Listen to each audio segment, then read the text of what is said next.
Ito po nakikita po natin, itong mga lansya na sa Caribbean, na kung saan ay tumama ang hurricane. Ang pangalan ng hurricane is Irma. Hurricane Irma. At nakita natin yung devastation ng mga yakin ito. Okay? At kung titignan natin ang buhay natin, wala tayong challenges sa dinadaanan. Sa COVID, ang COVID-19 para sa atin ay iba-iba ang kwento natin. Kung minsan ay hindi tayo tinamaan, but somehow ay apektado. So, okay mo ba ang reception? Okay ko, Pastor. Okay. Pastor, okay po. So, ngayon po, ay gusto natin tignan paano natin i-cope itong mga life challenges nito. Di ko lang alam doon sa Caribbean Sea whether they were informed about the coming hurricane, but obviously, tila hindi. Dahil sa usually, ang malansyang ito ay pwede naman dalhin sa taas, sa land, para doon iparadas, quote and unquote. But for some reasons ay marami pong naapektuhan. Ngayon po, dito po, ito po naman nakikita natin ay isang, nakita niyo po yung mga bahay, no, mga badyaw. Badyaw ba ang banggit nila? Na kung saan mga stilt ang mga houses, ang mga poste nila, nakapusok sa tubig, so to speak. At makikita natin dito ang isang houseboat. At itong houseboat na ito ay tinitirahan din ito ng ilan mga pamilya. Ngayon po, si Max Liquido ay nag-share po siya ng isang pagkakataon na siya po nakabili ng isang houseboat. At for a reason, ay laman naman nila na magkakaroon ng tinatawag na hurricane na darating. Kung kaya, ay kumuha siya ng advices mula sa ilan sa mga kakilala niya who are experienced sa ganitong mga pagkakataon, at itong sinabi sa kanya. Place 4 anchors in 4 different locations, leave the rope slack, and pray for the best. So yung paggamit ng angkla, at makikita niyo yung picture ng angkla doon, no? At mahalaga na yung angkla ay nakasettle ito at nakahook ito sa, sabihin natin, sulido ng mga rocks na kung saan umampas man ang hangin at ang sabihin natin ulan ay makakayanan na may stay steady itong houseboat niya. I don't know what was the result, kung ano nangyari, pero ang alam ko ay pinaghandaan niya ito, napaghandaan po nito. And sabi nga, pray for the best because you just don't know what may come in. Ganun naman ang buhay, no? Kung minsan, may pasabi, tumating mo challenges, kung minsan wala na lamang, biglaan na lamang. And kung minsan, maaaring hindi tayo prepared. So, para sa atin ay kinakailangan na naka-anchor tayo sa isang maaasahan, no? Na hindi matitinag na pundasyon. Next ko pong i-share sa inyo ang itong Lock Hill Cemetery. Lock Hill Cemetery ay sa Texas po ito. At dito po ay mayroon po isang tombstone na makikita po tayo na ang nakalagay dito, ang nakalibing ay si Grace Llewellyn Smith. At binanggit dito sa lapidang ito na mayroon siyang naging 2 asawa during her lifetime. Kung titignan po natin, ito po ang nakasulat sa epitaph. Ang sabi dito, sleeps but rest not, loved but was loved not, tried to please but pleased not, then sabi niya, died as she alone.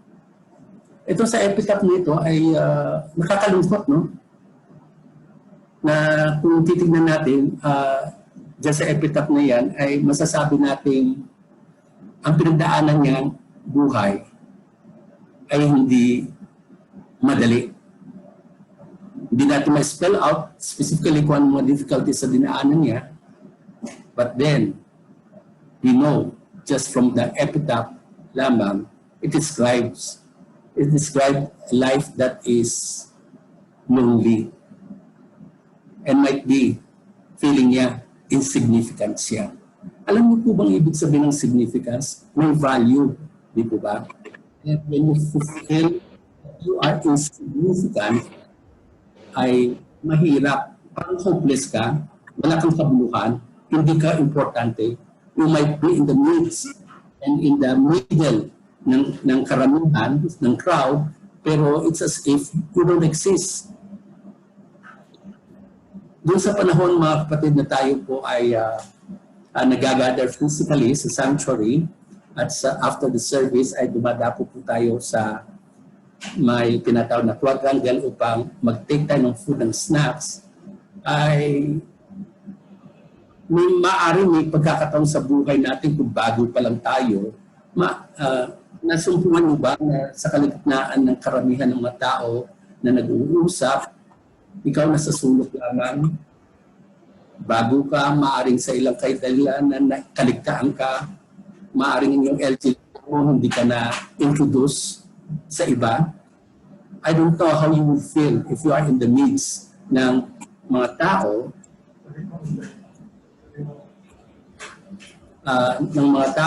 but then parang insignificant kayo. Excuse me po for a while, mag-stop na po ako kasi papalitan po yung internet sa video. Tayo muna po So, sige po.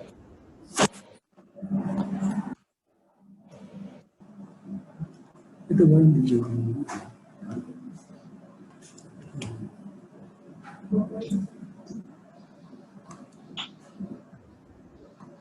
Okay, so nakakalungkit po para dito kay Grace Smith, no? Naalala ko nung mother ko po ay pumanaw. I was here actually at intending to, kumbaga, umuwi, but for some reason ay na-delay ako. Then when the memorial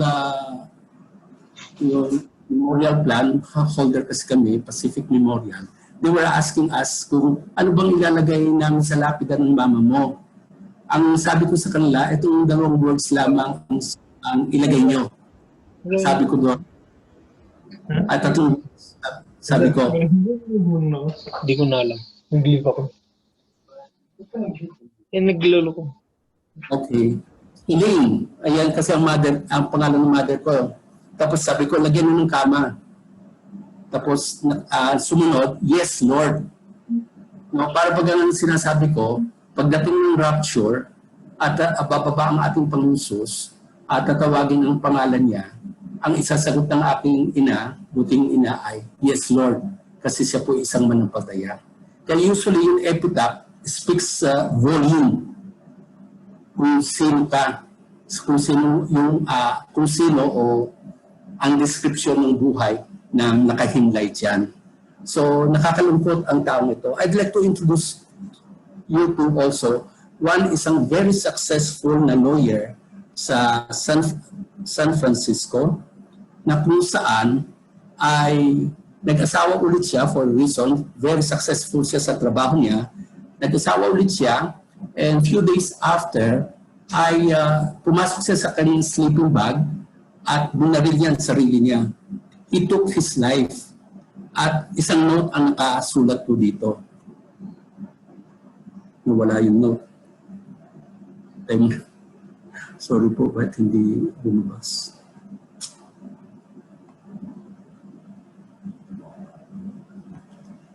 Ito pong note. Patanggal ko ito. Ang sabi niya, it is not that I don't love you, it's just that I'm tired and I want to rest. We don't know ang ibig sabihin, he's tired and he want to rest. At para sa kanya, ang pagkuha ng kanyang buhay, yun ang rest na katumbas. When in fact, tayo bilang mga mananampalataya, ang rest natin ay hindi sa ganung kapamaraanan. And we don't even have the right, karapatan, because the prerogative of taking our life lives ay ang Diyos lamang. Siya na nagbigay, siyang kumuha. Nakakalungkot. Ito dalawang buhay ng dalawang taong ito, aking nabanggit. They have gone through life's difficulties. They were not just as ready sa madumating na mga bagyo, sa hurricane sa kanilang buhay. And they have exceeded in this life, in this earthly life, sa ibang kapamaraanan, which is not the one God wants na mangyari. Now, meron po ditong sinulat si David, ang sabi niya, when my heart is overwhelmed, lead me to the rock that is higher than I. We know of David. We know kung paano siya pinursue ni Saul. We know that prior to that, Saul actually had invited him to play the harp. Sa mga panahon na inaatake siya ng kalungkutan and whatever situation, ay pinagtutugtog siya. He was well loved, but eventually, he is now being pursued by the king whom he has served for quite a long time. At dito, na-pen niya, itong bahaging ito, lead me to the rock that is higher than I. Tingnan yung sabi ng batang ito. Malungkot yung mukha ng bata, no? Bata pa lang may problema na. Sabi ng salita ng Diyos, give all your worries and cares to God, for He cares about you. And we could see, sa susunod ay makikita naman natin yung bata, ang himbing-himbing ng pagtulog, ibang bata ito. Pero when we cast our worries and our cares to God, then magkakaroon tayo ng kapayapaan na hindi mo maipaliwanag, but of course, mararanasan mo. So now let's go to two challenges sa buhay na pwedeng pagdaanan ng sinumang tao, maging ng mga mananampalataya in some point ng kanilang buhay. Ito po yung unang-una, the sense of being insignificant. Yung pakiramdam mo, wala tayong value. We are so down. We feel that we are not important to those people whom we love. We feel that there's no purpose in life. We feel that we are down or at the lowest of the ranks, no? Hagdanan ng ladder, tayo sa pinakamababa. During those time, mga kapatid, ay delikado kung hindi natin kilala ang Diyos, because we may do things that might not be the right way in dealing with the matter at hand. Ngayon po ay gusto ko pong tignan natin ang isang kabanata sa John, and ito ay patungkol sa isang Samaritan woman. We all know this story. We are so familiar with it. Sa mga bagong manampalataya, maaaring na-introduce ito ninyo, mga LG leaders, sa ilan mga Bible study na maaaring meron kayo apart from kung ano ang dinidilyo from the pulpit ng mga paksa. It talks about the Samaritan woman. All we know is that this Samaritan woman, at the meantime, may trabaho po dito eh. At the noontime po, every noontime ay kumukuha,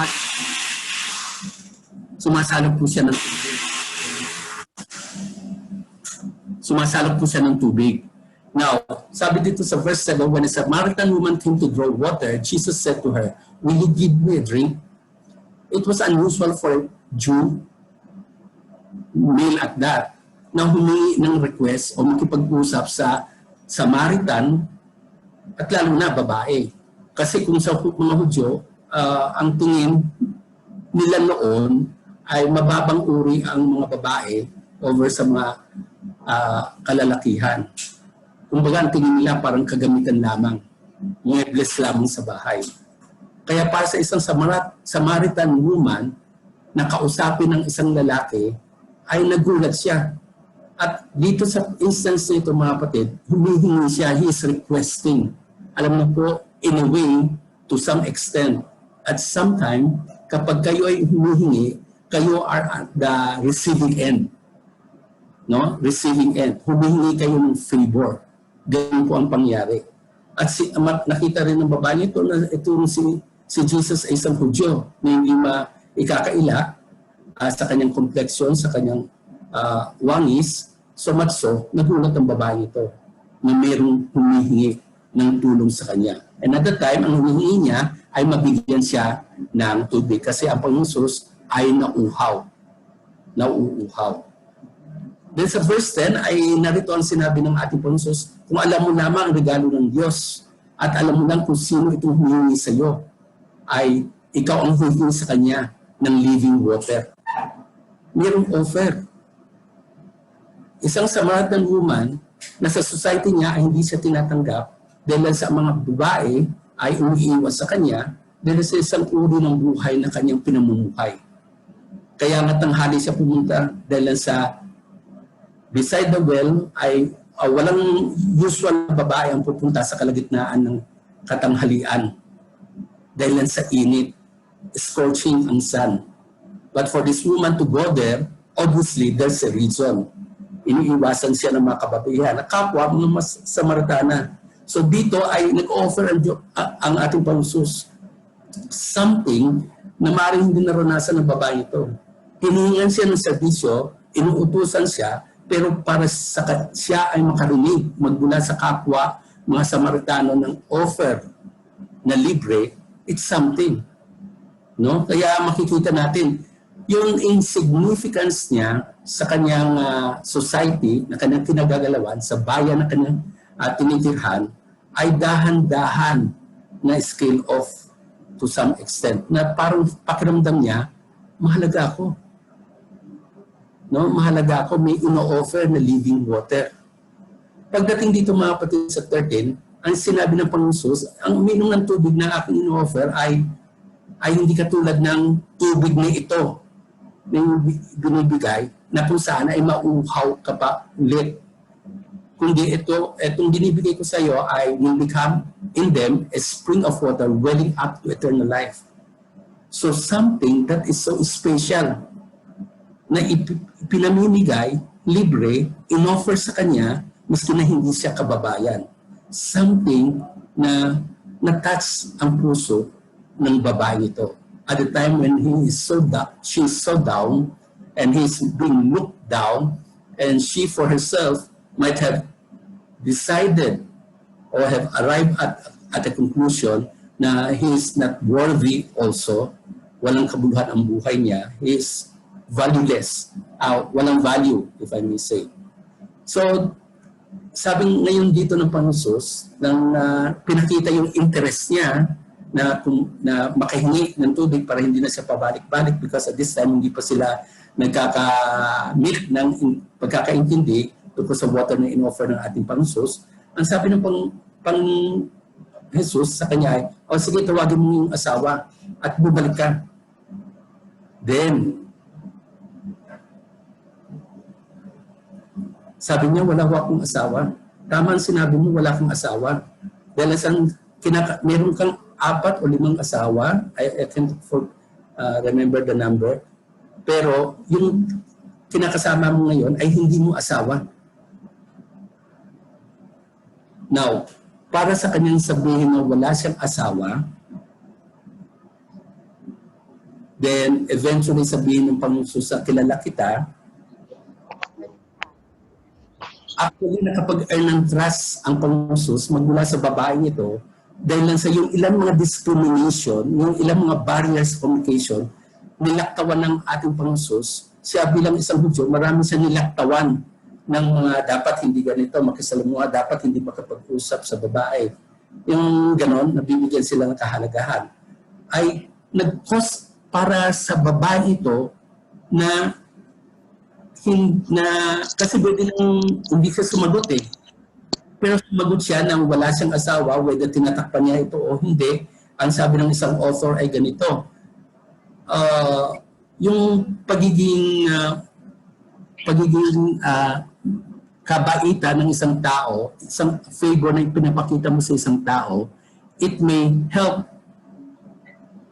na ang isang bagay, ang isang tao na kinakausap mo, dahil sa iyong kabaitan, at na pinakita mo mainam na asal, ay mag-cause sa taong ito, the other side, na mag-open up, maging honest siya dahil sa yung pamamaraan ng pagdidig mo sa kanya, giving her, in this case, Jesus giving her a value as a human being. Okay?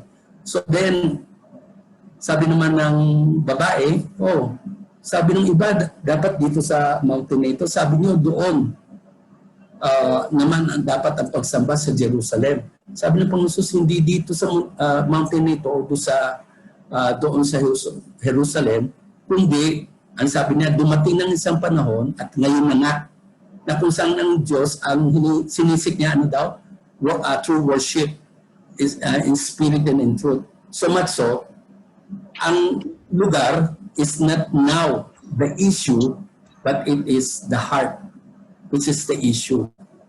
No? So makikita po natin dito, then sabi ng babae, okay, anyway, sasabi naman sa amin, yan pagdating ng araw ng Messiah. Then nung sinabi ng Panginoon Jesus, itong verse 26, sabi niya, I, the one speaking to you, I am He.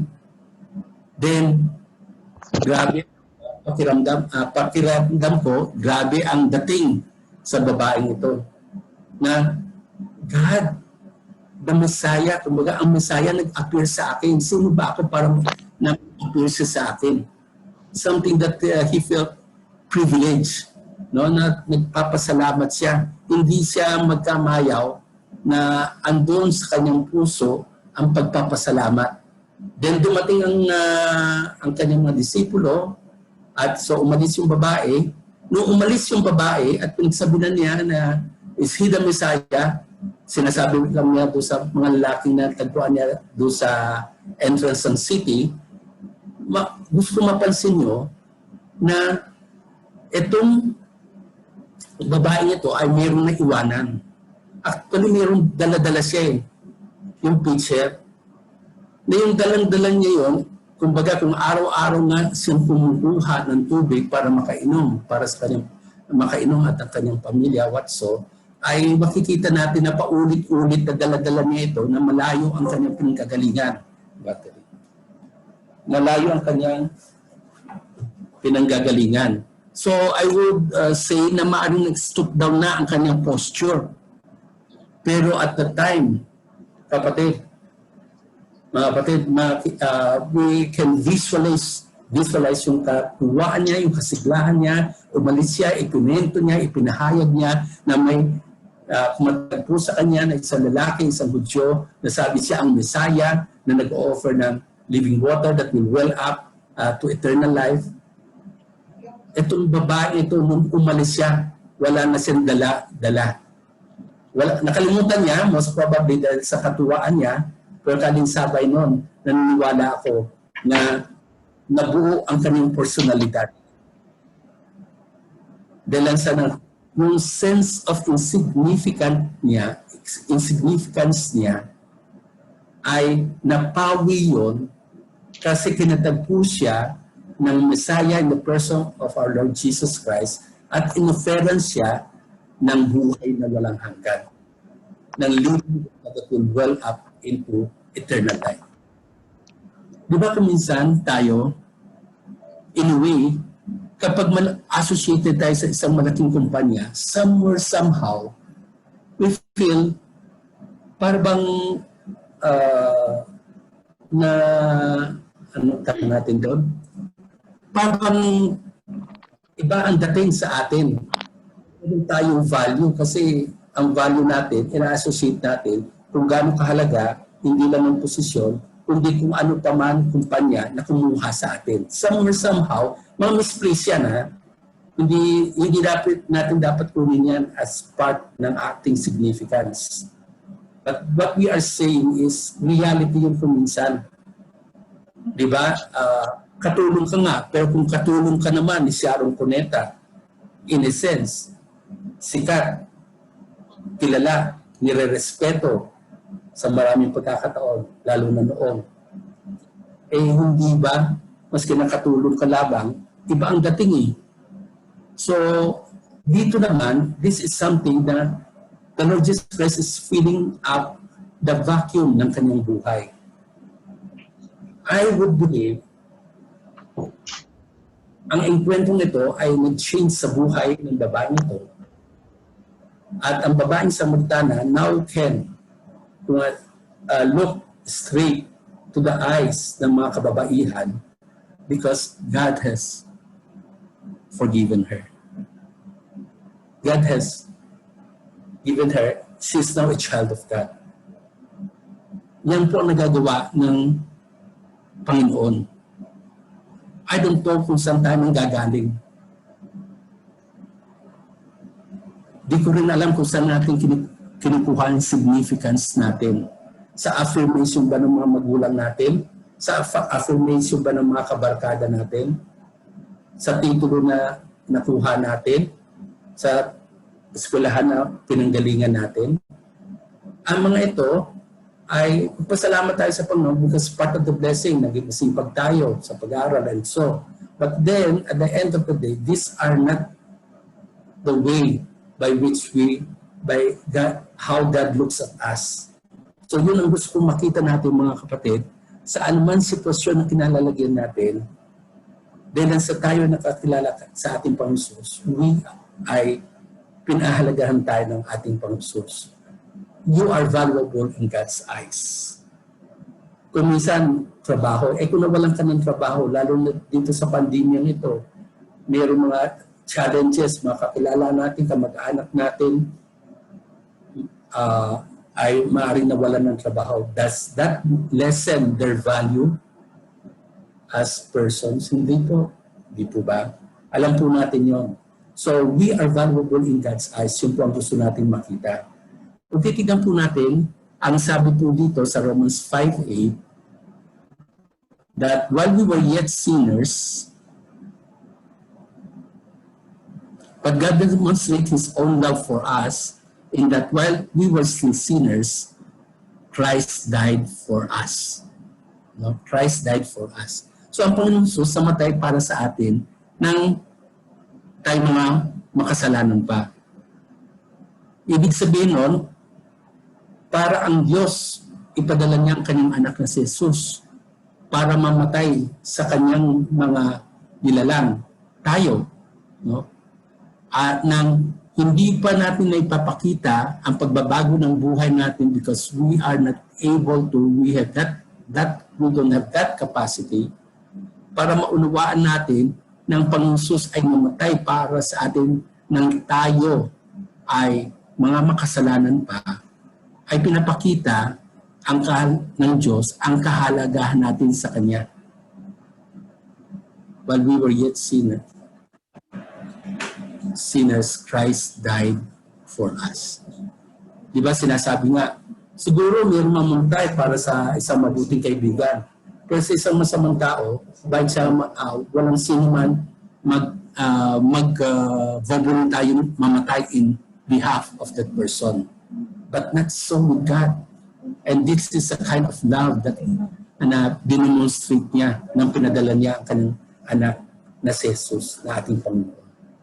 And to know that, mga kapatid, na hindi sa pamagitan ng corruptible things tayong na-redeem, kundi sa pamagitan ng silver, hindi ng silver nor ng gold, kundi sa pamagitan ng precious blood of the Lord Jesus Christ, as of a lamb without blemish and without spot. Yan na po ang sinabi sa banal na kasulatan sa 1 Peter chapter 1, verses 18 and 19. So makikita po natin kung kahalagahan natin to realize na namatay ang bugtong na anak ng Jesus para sa atin, pinadala ng ating Panginoon Jesus, ng ating Diyos Ama, ng kanyang anak na si Jesus, na time na siya ay nakapako sa krus at pasampasan niya ang ating kasalanan. Alam po natin, ayon sa salita ng Diyos, na siya bilang holy, hindi siya pwedeng tumingin sa kasalanan. In that sense, he being holy, ay tumalikod siya. Inalis niyang kanyang mata magmula sa yung paghihirap na dinanas ng ating Panginoon habang pasampasan niya ang ating mga kasalanan. That is how God loves us. Kung paano tayo minahal ng Diyos. At dapat makita natin kung sa ilang kadahilanan ang employer natin, kung wala sa tamang tulog, sinisigawan tayo, nagsasalta ng mga bagay-bagay na hindi akma, na hindi dapat na mapakinggan ng isang empleyado para maboost ang kanyang moral. Unawain natin mga kapatid, ang ating kahalagahan ay dahilan sa unang-una, tinignan tayo ng Diyos na mahalaga. Nasukat sa kanyang pagmamahal sa atin ay binigay niya ang kanyang anak na si Jesus. Ang kanyang namamatay sa bundok ng Kalbaryo. In place natin na dapat tayo ang tumanggap ng ganoong kaparusahan. Mahal tayo ng Diyos. Kaya it's a lie, hindi katotohanan, kasinungalingan ito ng Diablo kapag sa ilang pagkakataon ay pakiramdam natin sinasabihan tayong walang kabuluhan. Meron tayong significance. In Christ, we are important. Okay? In Christ, we are important. Now, maunawaan lang po natin na ang Diyos wala naman siya nakita anumang bagay na kaibig-ibig sa atin. Sa totoo lang. No matter what good works na meron tayo, if we are not properly related with God, Lord Jesus Christ, at that point in time, sa panahon na iyon, ay sabihin natin na hindi pa tayo ligtas, wala naman siya talagang makitang anything. But God chose to love us. Pinili niya tayo. And that's something that we should be thanking God for. No? Kumbaga, itong isang bagay na dapat natin tignan na utang na loob. Tayo mga Pilipino, may utang na loob tayo, no? Hindi katulad ng ibang lahi, hindi ganun ang pagbabalyo nila. Kung anong trabaho na ibinigay sa atin, na trabaho na binibigay natin sa amo natin, ang isip ng ibang mga amo ay tinutumbasan naman sweldo. Pero yung iba ay tinitignan nila na hindi ka lamang binibigyan ng sweldo na sapat para sa iyo, akma para sa iyong ginagawa, kundi tinitignan niya na valuable ka as an employer because you have put value sa kanyang kumpanya. Okay? So, that's one thing. If anyone at one point in time ay makakaranas ng insignificance siya dahil sa ilang mga challenges sa buhay na dumating sa kanya, remember that God values you.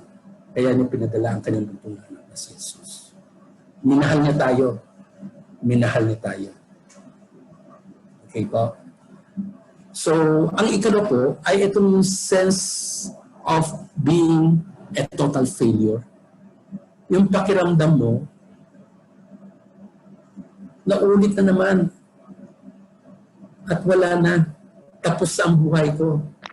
Ilang beses na akong pumalpak na naman ako ngayon. Itong sense of being a total failure ay hindi kinakailangan na maging karanasan natin. Yes, we feel God. And that's something that we have to look into when we feel God. Okay? But it's not the end of life.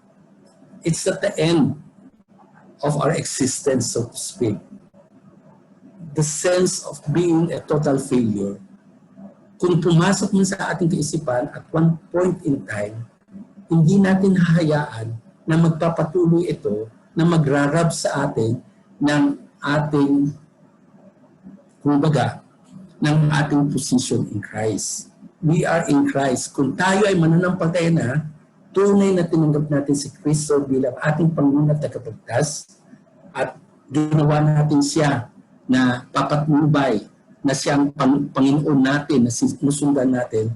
Kapag nag-fail tayo at some point in time, bumangon tayo, lumapit tayo sa Diyos, humingi tayo ng patawad at minsan pa sumunod sa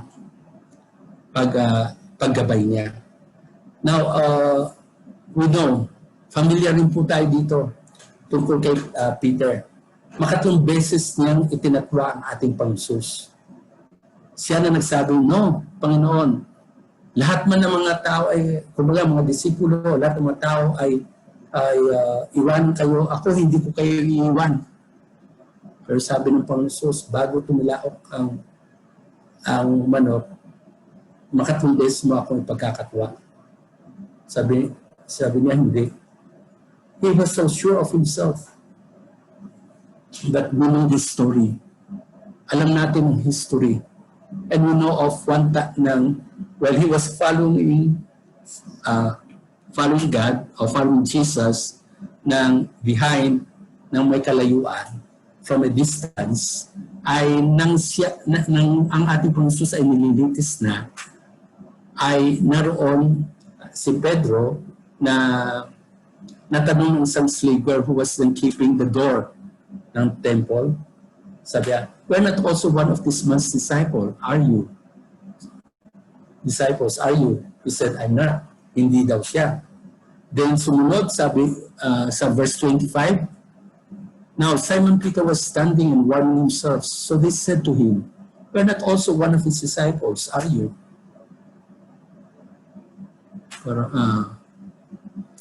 And said, I'm not. So verse 25, verse 17, na pagdating sa verse 26, ay makikita naman natin ang ganito, one of the slaves of the high priest, being a relative of the one whose ear Peter cut off, said, did I not see you in the garden with him? Peter then denied it again. We know, nang tumilaok ang manok, ang rooster, at nang makita niya ang ating Panginoon na kumbaga somewhere ay ililipat siya, no? Ay nakita niyang tumingin sa kanya. Naalala niya ang pangako niya. Naalala niya ang sinabi ng hindi nangyayari, na nangyari. And eventually, we know na kung paano ang ating Panginoon ay napako sa krus. Peter was so dumbfounded, sabihin natin, hirap niyang tanggapin yung nangyari. Yung pangako niya sa ating Panginoon, hindi nagkaroon ng katuparan. Hindi lang niya minsan na tinaluturan ng ating Panginoon. Dinagdagan pa niya ng 2 beses pa. And it was at the point ng kahinaan. It was at the point of lack of faith. It was at the point ng feeling niya talunan ang kanilang grupo just because yung leader nila nilitis at i-crucify na. Masakit na tanggapin para kay Peter ang mga pangyaring yun. So, kumbaga, hiyang-hiya siya sa pangyaring yun. Naranasan niyo na ba na mag-fail sa iba't ibang bahagi ng buhay, sa iba't ibang mga endeavor na meron tayo? May I dare say na meron tayong mga ganang karanasan. We fail God, we fail ourselves, we fail our loved ones, but most of all, we fail God every time na nagkakasala tayo. Di po ba? At sa mga pagkakataon na manggagawa na tayo, ay nangyayari pa rin yun. So, ano po ang gagawin natin sa ganitong uri ng mga pagkakataon? Is our failure a total fatality na ba ito? Kumbaga, katapusan na ba ito? Wala na bang pagkakataon? Yan po ang gusto natin po makita. Kung titignan po natin, 3 days after na mamatay ang ating Panginoon, nag-resurrect siya. And it was on Sunday na kung saan nakitagpagtagpo ang ating Panginoon Jesus dito sa kanyang mga disipulo who were actually sullen, who were very downhearted, discouraged. At nung Sunday ay sabi ng ilan, saan si Pedro pupunta sa I'll go and fish, kumbaga. At ganoon, sumama ang ilang mga kasamahan niya, and we know this story again. Na kung paano, kung ilang beses na itinatwa ni Pedro ang ating Panginoon, ay makatong beses rin tinanong siya para i-reaffirm siya. Now, there are different sheets ng pamamaraan ng pagpapahayag dito, but let me just show you dito, ang gusto ko lang makita po natin dito sa mga talatang ito, at the moment, to serve the purpose ng BS na ito, ay binigyan siya ulit ng pagkakataon na makapaglingkod. Sabi ng Panginoon Jesus, feed my lambs, then feed my sheep. Take care of my sheep. Yan ang tatlong mga salita o tatlong statements sa binigay ng ating Panginoon Jesus. Pagkatapos po sa i-affirm ni Simon Peter na kaya niyang mahalin ang ating Panginoon Jesus, not in the agape way, kundi yung love na katulad ng love na binibigay ng tao. Ganun ang yan. Pero ang gusto kong pakita dito yung na-reinstate siya. Di po ba? Kung kaya nga meron tayong Pedro na meron tayong dalawang aklat in the New Testament na written by Apostle Paul, Apostle Peter. And of course, we have also this Peter, si Pedro, na kung saan ay ginamit siya ng Panginoon Diyos at bago siya mamatay, ay pinili niya ayon sa tradition, ayon sa sabi-sabi, wala sa Biblia, na he's not worthy na mamatay siya katulad ng pagkamatay ng ating Panginoon Jesus, though he will be crucified also, and yet he chose na siya ay makrucify ng nakatiwarik, upside down. No, kasi hindi daw siya karapat-dapat na masundan ng pamaraanan at mamatay ang ating Panginoon Jesus. Pero nagkaroon siya ng pagkakataon na binigay sa kanya ng Panginoon Jesus. At yun ang gusto kong sabihin sa bawat isa sa atin. Sa buhay ni Pedro ay mayroong ikalawang pagkakataon. At mayroong ikatlong pagkakataon. At mayroong ikaapat na pagkakataon. So to speak, ang Diyos ay patuloy na tinitignan kung tayo manunubalik sa Kanya. At kung tayo magsisisi. Alam po natin ang naging karanasan ni David. Si Pedro, he wants to be used again sa kamay ng Diyos. Maging ganun rin naman si David. Diba doon sa Psalm 51, ang sabi niya, create in you, give me a new heart, create in me a new spirit.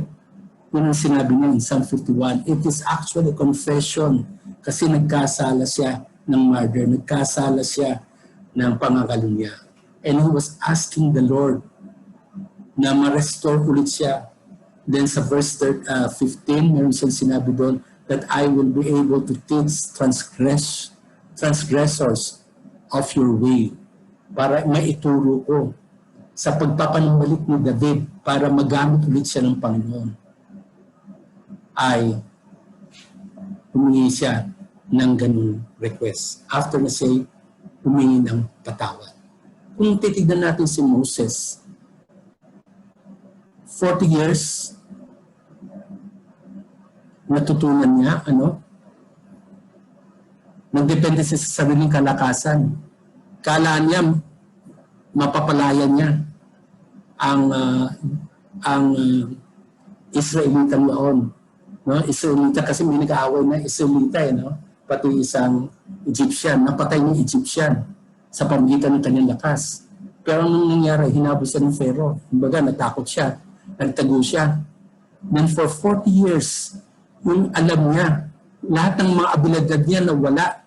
Kaya yung sinabi niya, I don't know how to speak. Sinasabi niya ang totoo.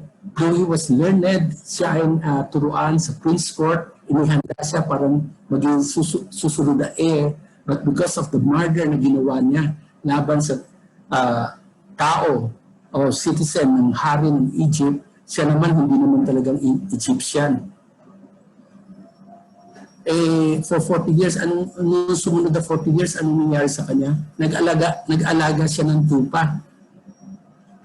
So sa unang 40 years, natutunan niya na ang lakas ng kanyang kamao o lakas sa kanyang bisig, hindi kayang palayain ang mga slaves na mga Israelita to which he identified with as he himself is a slave. Then for another 40 years, kinakailan niya ma-unlearn yung mga na-unlearn niya upang magpakumbaba siya at magdepende siya sa kalakasan ng Panginoon. So much so when he was called, after mga 80 years old na siya, ay ma-called siya ng Panginoon Diyos through that burning bush, inihanda siya ng Panginoon Diyos. And then, nakita niya, ginamit siya ng Panginoon as instrument para hawin ang punong dagat, para ilid ang tao sa kabila, ang Israelita sa kabila ng pampang. Mga kapatid, ang mga tao, katulad ni Abraham, makalang beses siya nagsinungaling. Ginamit rin siya ng pangulit. Makikita natin si Mark. Sabi ni Pablo, sabi niya, he is of no use to us. Nag-jump ship siya. Kaya, huwag na natin isama itong si Mark, na pinsan mo o pamangkin mo, whatever, there's a relationship with Barnabas and itong si relational, no? May relative sila eh. Pero ang ginawa ni Barnabas, kinuha niya ulit si Mark, and eventually binigyan ng pagkakataon ng Diyos.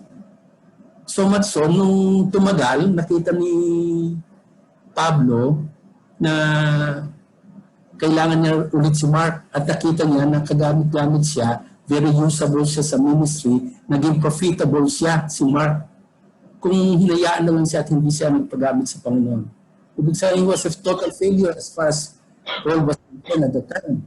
Pero pinaglaban lang siya ni Barnabas. Kaso naghiwalay sila ngayon. Si Barnabas, iba ang rutang pinuntahan niya. Si Pablo, ibang rutang pinuntahan niya. Ginamit ng Panginoon Diyos itong rift na ito in a way upang ang kalooban ng Diyos, a greater plan ng Diyos ang nangyari. So ano nangyari kay Mark pagkatapos na maging profitable siya? Siya po yung sumulat ng Gospel of Mark. So anong gusto kong ipakita ng salita ng Diyos dito? Though mag-fail tayo mga kapatid, let's not throw the towel. Throw off the towel. Huwag tayong sumuko. Magpakumbaba tayo, lumapit tayo, at strengthen ka ng Espiritu ng Diyos, na ang Espiritu natin will be stronger, maging mas mature, upang sa ganun ay hindi madaling matisod, hindi madaling bumigay, at hindi darating araw hindi bibigay sa gawain ng Panginoon. Hindi bibigay sa diablo, kundi manatiling tapat sa gawain ng Diyos. Dalawang challenges sa buhay mga kapatid. Challenges ng tinatawag na sense of insignificance at ang sense of total failure na parang fatal na habang buhay may pagkakataon. Meron pong ito po tunay na pangyayari at gusto kong tignan niyo po ang aking babasahin. Meron po daw isang IBM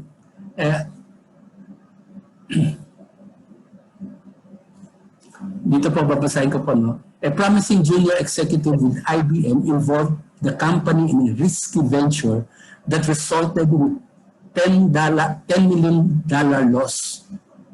Nang yung pinakapinuno ng IBM, si Tom Watson, ay tinawag ang itong executive, junior executive nito, o promising junior executive, talagang nervous siya.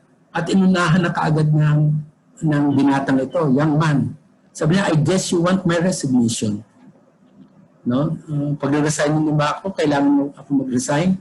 So, Watson replied, you can't be serious. We have just spent $10 million educating you. Na-educate ka namin ng worth 10 million na enrollment fee. So hindi namin hayaan na masayang ito. Then I said, we have learned so much because of that experience. Ang Panginoon, He has all the liberty, He has all the prerogative, because He is sovereign, whether He will use us or He will not use us. Ang mahalaga, if we have committed another failure, ang unahin natin ay hindi natin isipin na makabalik sa ministry. Ang unahin natin ay makipag-ayos tayo sa Diyos. Let's, kumbaga, sort out natin, humingi tayo ng tawad sa Diyos. Lumapit tayo sa Panginoon Diyos. At kung saan man niya tayo lalagay, siya na may prerogative kung ibabalik tayo sa ministry or it will take time or di kaya hindi na bilang isang mananampalataya manggagawa na walang titulo, na walang ministeryong hinahawakan, pero a willing witness para sa Panginoon. Kung yun ang parang paggamit yun, gawain pa rin yun. And it's always a privilege for us to fill any role na ibibigay sa atin ng Panginoon Diyos. But what I'm saying is, mga kapatid, huwag nating hahayaan na yung failure natin ay i-consider natin fatal yon, wala nang magagawa, alis ka na sa Diyos. Kumbaga, na parabagang kung ikaw ay napili ng Diyos, in that sense, parang kang alis, so to speak, no? Pero gusto kong sabihin dito, huwag nating piliin yun. Huwag nating piliin ang umiwas sa Diyos. At the earliest, lumapit tayo sa Diyos, i-sort out natin upang maranasan natin ulit ang fellowship natin sa Kanya. At bahala na siya kung saan man tayo ilalagay. Pero, mayroong mga record sa Biblia na nagpapatunay na ginagamit rin ng Diyos ang mga anak niya na nag-fail. Ang ilan sa mga anak niya na nag-fail. All the rest na nag-fail pero hindi na ginamit ng Panginoon ay pwede pa rin gamitin ng Panginoon bilang personal witness ng Panginoon na napatuloy nagpapahayag ng mabuting papalitan. And the most important, if I may say, kumbaga, mahalaga rin gawain ito ng Panginoon. Without those title, without those ministerial roles, pwede pa tayo magpatuloy. Yes, mga kapatid, we are valuable in the eyes of God and we are usable in the hands of God. And with God, ay mahalaga tayo. And so in this I'll end. Meron ba kayong mga katanungan po?